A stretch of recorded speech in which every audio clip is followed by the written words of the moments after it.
तंत्राचार्य स्वामी सर्वानंद बहुत बड़े तांत्रिक थे। आज मैं उनकी एक कहानी बताता हूँ।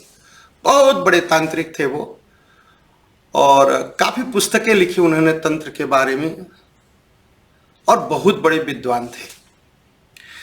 कहा जाता है कि बचपन में ऐसा लिखा भी गया है, मैंने पढ़ा भी है, कि बहुत ही मूर्ख थे, पागल टाइप के थे। हाँ, और जहां रहते थे उस शहर का नाम था मेहार, राज्य था मेहार। वहां के जो राजा थे उनका नाम था जटाधर। जटाधर बड़े क्रोधी थे, और सर्वानंद के बड़े भाई का नाम था बाणेश्वर भट्टाचार्य। बाणेश्वर भट्टाचार्य जितने बड़े विद्वान माने जाते थे मेहार के, उनके छोटे भाई सर्वानंद उतने ही बड़े मूर्ख और पागल माने जाते थे। और लोग कहते भी थे कि बाणेश्वर भट्टाचार्य इतने बड़े विद्वान और उनके भाई जो है इतने बड़े मूर्ख और पागल। जटाधर जो है, जटाधर जमींदार थे, लेकिन अपने को कहलाते थे राजा। रोज राज्यसभा लगती थी और सबको रोज वहां रहना पड़ता था। अब बाणेश्वर भट्टाचार्य जटाधर के राजपुरोहित थे, तो उनको भी रोज रहना पड़ता था। एक दिन किसी कारण से बाणेश्वर भट्टाचार्य राज्यसभा नहीं जा सकते थे, तो उन्होंने अपने छोटे भाई सर्वानंद से कहा, तुम चले जाओ राज्यसभा में, वहां बस इतना कह दो कि आज किसी कारण बस मैं नहीं आऊंगा, और वहां रुकना मत, बस चले आना। लेकिन फिर भी बाणेश्वर भट्टाचार्य को शंका थी मन में, पता नहीं पागल है, कहीं रुक करके कुछ उल्टा सीधा बोल दे, और हमारे महाराज जटाधर तो बड़े क्रोधी हैं।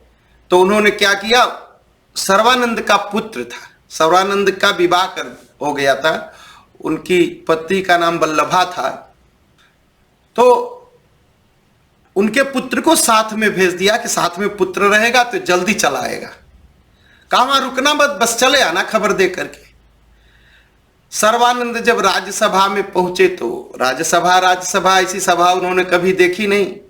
वो तो चकाचौंध हो गए, चौंक गए, इतना सुंदर, इतनी सुंदर सजावट। और उनको आकर के आते हुए देख करके जटाधर को आंखें थोड़ा टेढ़ी हो गई, क्रोधी स्वभाव के थे। कहा, अरे आज हमारे पुरोहित नहीं आ रहे, अपने मूर्ख भाई को भेज रहे राज्यसभा में। तो उन्होंने पूछा कि क्या है। उन्होंने कहा कि आज जो है हमारे भैया राज्यसभा नहीं पहुंचेंगे, यही खबर देने के लिए उन्होंने भेजा है। तो सभासद होते हैं मेंबर, वो एक ने मजाक कर दिया, अरे ये भी तो पंडित परिवार के हैं, ये भी तो ग्रह नक्षत्र आज बता सकते हैं। और जटाधर ने पूछ भी दिया कि आज कौन सी तिथि है। उस दिन 14 जनवरी थी, मकर संक्रांति थी। ये बात है 14 जनवरी 1426 की। बहुत दिन, 400-500 बरस हो गए, जोड़ डालिए। उस दिन मकर संक्रांति थी और अमावस्या तिथि थी, और शुक्रवार का दिन था। तो अमावस्या तिथि थी। जब जटाधर ने पूछा आज कौन सी तिथि है, तो सर्वानंद घबरा गए, कह दिया आज पूर्णिमा है। सब लोग हंस दिए। जटाधर को लगा कि मेरा अपमान हो गया, और जटाधर क्रोध में सर्वानंद को कहा, निकल जाओ, राज्यसभा से निकल जाओ। निकाल दिया, अपमान करके निकाल दिया। कहा, इतने बड़े ब्राह्मण और पंडित परिवार के तुम हो, और तुम्हें तिथि पता नहीं है, तुम्हें तो डूब मरना चाहिए। सर्वानंद बड़े अपमानित हुए बेचारे। उन्होंने अपने अपमान को महसूस किया। और उनका जो बेटा था वो घर आया, वो भी अपने को दुखी समझा, अपमानित महसूस किया। अपनी माँ से कहा, अपने दादा से कहा, और सब लोग सर्वानंद के ऊपर बहुत क्रोधित हुए। सर्वानंद को उस दिन इतना जो है अपमान महसूस हुआ कि उन्होंने आत्महत्या करने का विचार कर लिया। और सोचे चलते हैं नदी, गांव के पास में जंगल के बाद एक नदी है, आज भी है, उस नदी का नाम है डकतिया।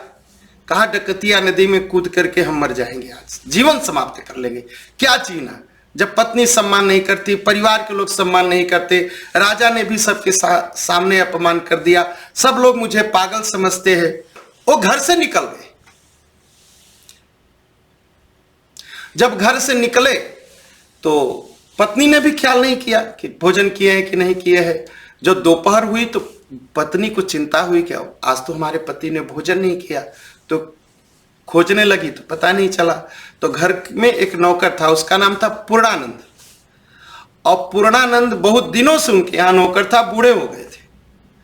और पूर्णानंद भी बहुत बड़े साधक थे, क्योंकि सर्वानंद के जो आजा थे वो बहुत बड़े साधक थे देवी के।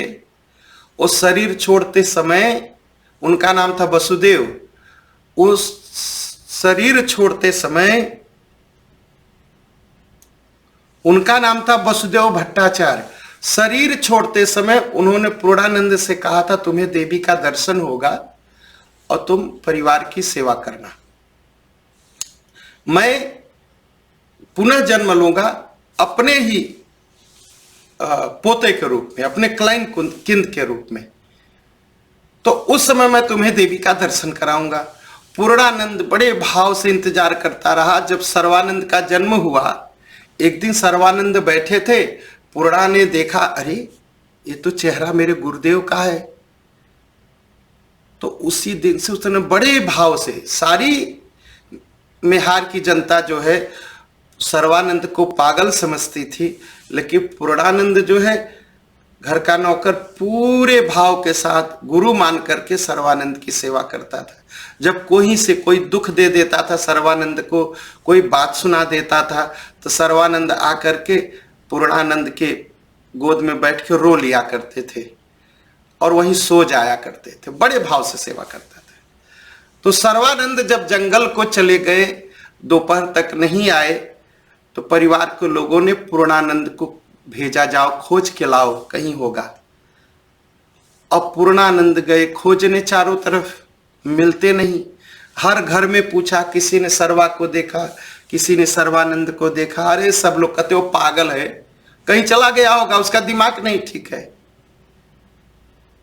और इधर सर्वानंद नदी में कूदने वाले थे, डकतिया नदी में, वो आत्महत्या करने वाले थे। उनके कान में एक आवाज आई, और आवाज ये आई कि अरे तुम अपना जीवन क्यों समाप्त कर रहे हो, आत्महत्या बहुत बड़ा पाप है, तुम्हें पढ़ लिख करके बहुत विद्वान बनना है, तुम्हें पढ़ना है, तुम्हें शास्त्र रचना करनी है। वो रुक गए, आवाज कहां से आई, तो देखा तो कोई नहीं दिखाई पड़ा। तो उनके भी मन में आया, नहीं मुझे मूर्ख नहीं रहना, मुझे पागल नहीं रहना है, मुझे विद्वान बनना है। तो क्या किया उन्होंने, कहा विद्वान बनना है तो लिखना पड़ेगा, पढ़ना पड़ेगा। लिखने के लिए ताड़पत्र चाहिए, उस समय कागज नहीं ताड़पत्र पर लिखा जाता था। कहा ताड़पत्र चाहिए तो ताड़पत्र जुटाना पड़ेगा। तो एक ताड़ का पेड़ था, ताड़ का पेड़ एकदम सीधा होता है, जैसे नारियल है ना, नारियल नीचे से फल लगने लगता है, लेकिन ताड़ एकदम ऐसे ऊपर चला जाता है और वो 100 मीटर लंबा होता है। उस पर जो है सर्वानंद चढ़ने लगे और ताड़पत्र तोड़ने की कोशिश किए, तो देखा तो वहां एक सांप फल निकाले बैठा था। अब सर्वानंद डर गए, नीचे गिरे, कूदे तो गिर के मर जाए, ऊपर हाथ सांप आ रहा है काटने। तो उन्होंने कहा अब तो जान बचानी है, तो उन्होंने सांप का ऐसे मुंह पकड़ लिया और दबाया। अब युद्ध हुआ, सांप ने पूरे हाथ में इसे लपेट लिया और वो दबाते गए, अंत में सर्प हार गया और उसका जो बंधन था वो ढीला पड़ गया। सर्वानंद ने उस सांप को जमीन पर नीचे फेंक दिया और सांप वहां मर गया। सर्वानंद नीचे उतरे ताड़पत्र से। सर्वानंद जब नीचे उतरे ताड़ के पेड़ से, तो देखा वहां एक जटाधारी, एक योगी खड़ा है, बड़ी बड़ी जटाएं हैं, बड़े बड़े बाल हैं। हाँ? तो उसने पूछा क्या नाम है तुम्हारा? उन्होंने कहा सर्वानंद भट्टाचार्य। कहा पेड़ पर क्यों चढ़े थे, क्यों पेड़ पर चढ़े थे? सर्वानंद ने पूरा जो दिन भर हुआ था उसको बताया। कहा अब मैं पढ़ लिख करके अपने बड़े भाई की तरह, बाणेश्वर भट्टाचार्य जिनका नाम है, उनके जैसा विद्वान बनना चाहता हूँ। सन्यासी ने कहा अरे अब इतनी उम्र हो गई, तुम्हें विद्वान बनना है, समय काफी बीत गया, अब इस तरह विद्वान नहीं बन पाओगे। मैं तुमको मंत्र द्वारा एक ऐसा मंत्र बताऊंगा जिससे तुम विद्वान बन जाओगे। सर्वानंद हंसने लगे। कहा मंत्र से विद्वान बन जाएंगे?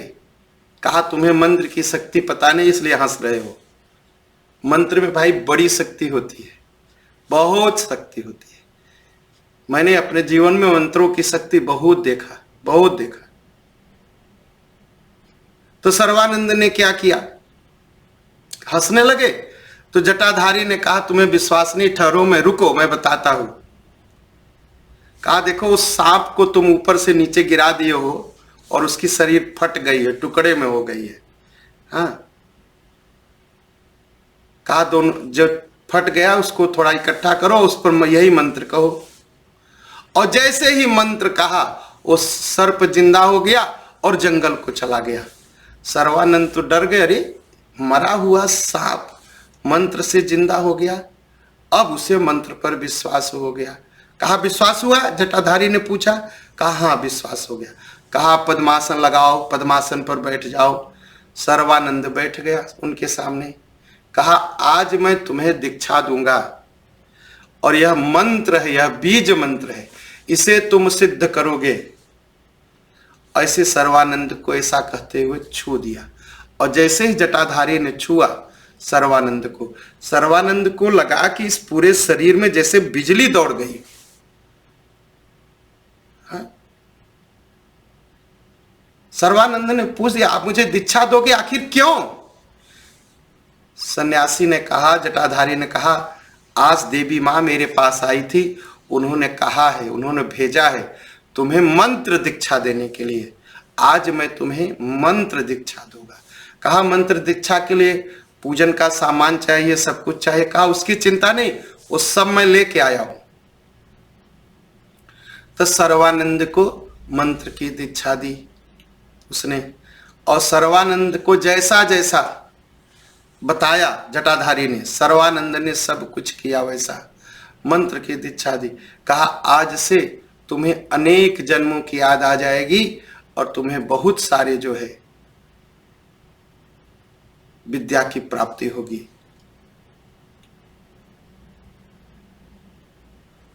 अब सर्वानंद की मूर्खता समाप्त हो गई, अज्ञान समाप्त हो गया, पागलपन समाप्त हो गया। सर्वानंद ने दंडवत प्रणाम किया।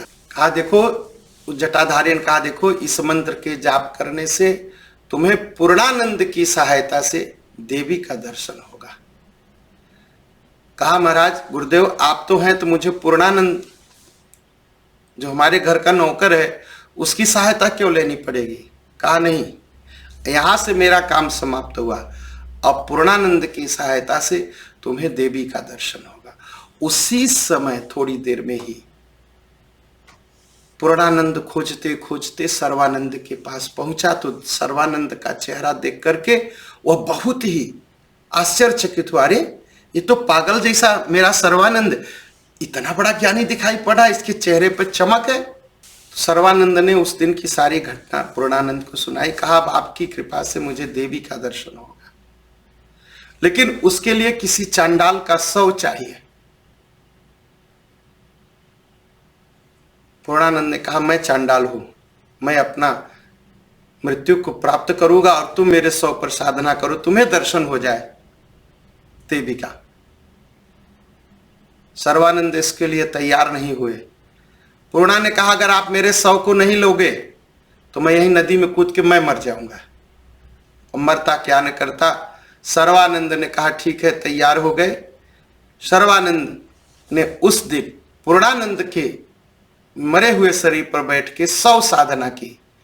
सुबह होते होते बहुत सारा तेज प्रकट हुआ और ऐसा जैसा सर्वानंद ने लिखा है कि तमाम तरह के कुत्ते, सियार, जानवर जंगल में चिल्लाने लगे, बोलने लगे।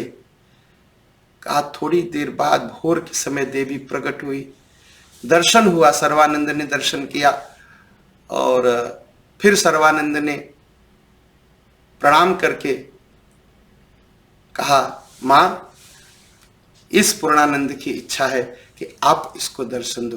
देवी की कृपा से पूर्णानंद पुनः जीवित हो गया और उसने भी देवी का दर्शन किया। सर्वानंद, बहुत बड़ी आश्चर्यजनक घटनाएं उनके जीवन में होती रही।